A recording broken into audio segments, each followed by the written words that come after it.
Top speed যেটা check করলাম আর কি, সেটা হচ্ছে আগের মতোই আছে, আগের তুলনায় বাড়ে নাই।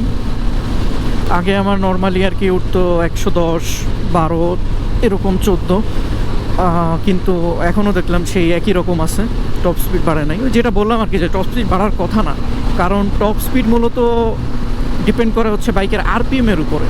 তো এই বাইকের আরপিএম কিন্তু হচ্ছে আমার 9000-এ লক হয়ে যায়, 9000 পর আর ওঠে না। এখানে যেহেতু রেঞ্জ দেওয়া থাকলেও 12000 পর্যন্ত, কিন্তু 9000-এর বেশি আমার এখানে হিট করে না, কারণ এটা কোম্পানি থেকে ইসিউটাকে ওইভাবে লক করে দিছে তারা। তো আমার যদি টপ স্পিড বেশি তুলতে হয়, ওই ক্ষেত্রে আমার আরপিএম আনলক করতে হবে।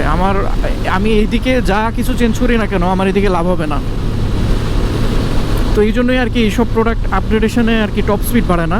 আর তো আপনার যদি বিগ বোর হয়, ওই ক্ষেত্রে হ্যাঁ টপ স্পিড বাড়বে, ওই ক্ষেত্রে আপনি চেঞ্জ করে আপনি বেনিফিট পাবেন।